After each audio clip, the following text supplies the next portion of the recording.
محترم سامعین، السلام علیکم ورحمۃ اللہ وبرکاتہ۔ لاکھوں درود اس پاک نبی پر جن کے صدقے ہم ان کی امت میں شامل ہیں۔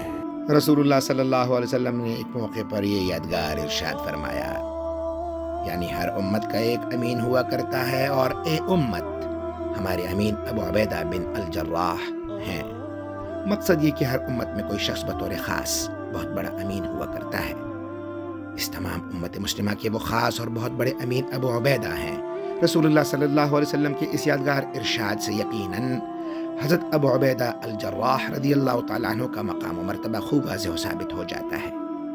نیز جیسا کہ حضرت حذیفہ بن یمان فرماتے ہیں، ایک بار نجران والوں کا وفد رسول اللہ کی خدمت میں حاضر ہوا اور عرض کیا کہ اللہ کے رسول، آپ ہمارے ہمراہ کسی ایسے شخص کو روانہ فرمائیں جو امین ہو۔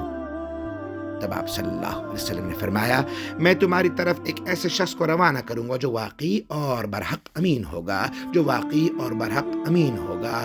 آپ صلی اللہ علیہ وسلم کا یہ ارشاد سن کر آپ صلی اللہ علیہ وسلم کے صحابہ کرام اس چیز کی تمنا کرنے لگے۔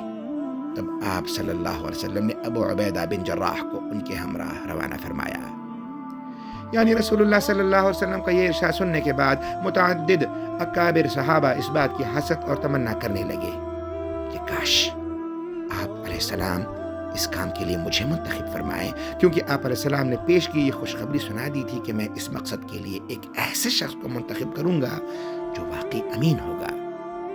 لہٰذا یہ تو خود آپ علیہ السلام کی طرف سے بہت بڑی گواہی اور خوشخبری تھی اس شخص کے حق میں کہ جسے منتخب کیا جانا تھا۔ اور تب اس موقع پر آپ صلی اللہ علیہ وسلم نے اس کام کے لیے حضرت ابو عبیدہ رضی اللہ تعالیٰ عنہ کو منتخب فرماتے ہوئے اس وقت کے ہمراہ روانگی کا حکم دیا۔ یقیناً اس سے حضرت ابو عبیدہ رضی اللہ تعالیٰ عنہ کی بڑی فضیلت و منقبت ثابت ہوتی ہے۔ رسول اللہ صلی اللہ علیہ وسلم کی حیات طیبہ کے دوران دور دراز کے علاقوں میں مشرکین و مخالفین کے مختلف قبائل وقتاً فوقتاً سرکشی دکھایا کرتے تھے۔ اس پر ان کی سرکوبی کی غرض سے آپ صلی اللہ علیہ وسلم فوجی مہمات روانہ کیا کرتے تھے۔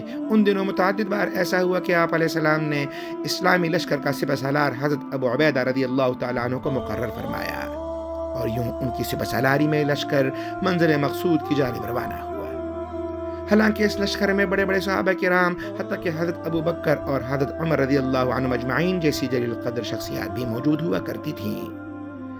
ایسے ہی ایک یادگار موقع پر جب حضرت ابو عبیدہ رضی اللہ تعالیٰ عنہ کی زیر قیادت لشکر مدینہ سے بہت دور منزل مقصود کی جانب رواں تھا، متعدد اکابر صحابہ بھی ان کی زیر قیادت پیش قدمی کر رہے تھے۔ اس دوران لشکر اپنا راستہ بھٹک گیا، جس کی وجہ سے غیر متوقع طور پر سخت پریشانی اور شدید مشکلات کا سامنا کرنا پڑا۔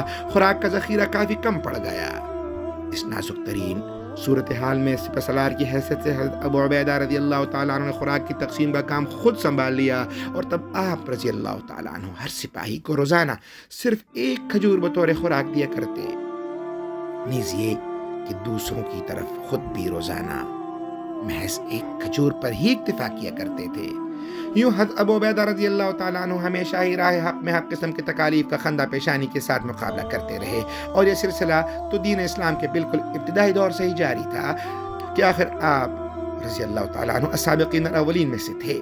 ابتدائی دور کی وہ رونگٹے کھڑے کر دینے والی اور لرزہ انگیز قسم کی آزمائشیں، مصائب و علام کی وہ طویل سلسلے، ہجرت حبشہ، پھر ہجرت مدینہ، اور پھر بدر و احد کے میدان میں ان کی جان ساری اور سرفروشی کی بے مثال داستانیں، ان تمام تر آزمائشوں اور تکلیفوں کے باوجود ابو عبیدہ رضی اللہ تعالیٰ عنہ کے قدم راہ حق میں کبھی نہ ڈگمگائے۔ یہی وجہ تھی کہ رسول اللہ صلی اللہ علیہ وسلم اپنے اس جانثار ساتھی سے ہمیشہ خوش رہے اور تا دم آخر انتہائی مسرور و مطمئن رہے۔